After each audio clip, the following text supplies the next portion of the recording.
I graduated in 2001, and from there I worked in a hospital on a medical surgical unit for a few years, and then I went into orthopedics from there. And I really thought I liked orthopedics.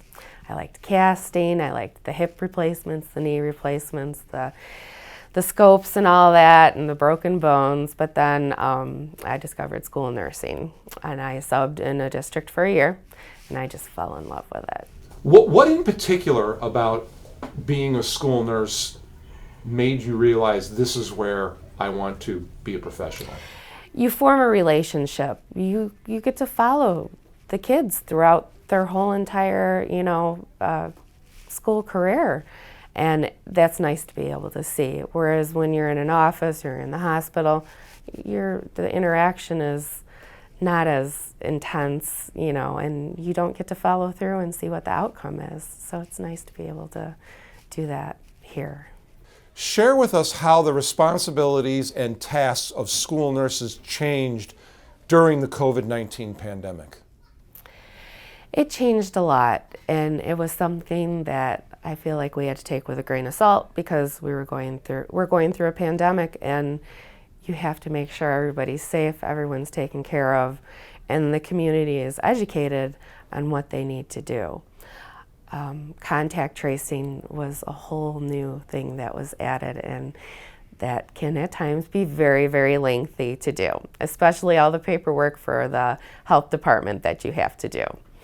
I don't think people realize that one case can involve 3 hours worth of paperwork, so that became rather taxing. But we had to learn to be patient with each other, and we had to learn from each other, and we have to go forward. A hypothetical situation for you. Let's say a 5th grade student comes up to you and says, "Nurse Liz, I would like to become a school nurse when I grow up. What's the most important thing I need to know?" I would have to tell them they have to go get their education. They have to learn everything they can to be the best nurse that they can be to provide, kids services, and just be caring and compassionate. I do have kids ask me that a lot. I do. What do I do all day? I do a lot. Share with us a memorable situation of an encounter you had with a student. Recently, I had a child that I was sending home ill, and before her parent came, she said we needed to call Mom to tell her to get her blanket. She needed her blanket because she would be going to Grandma's.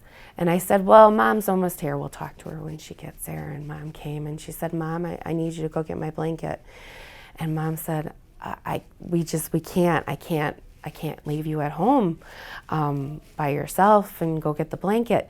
She goes, "Oh, that's okay, Mom. You can just leave me here, go get the blanket, and then come back and get me, and then I'll go home." But obviously a student is not going to say that if they don't feel that your nurse's office is a safe place. That's true, yes. I strive to make the kids feel safe. I want them to know who I am. Even if they don't come to the office regularly, I want them, to know that I am Nurse Liz and I'm here for them. And a lot of times I'll hear that in the hallway. "There's Nurse Liz," So I love it. It warms my heart.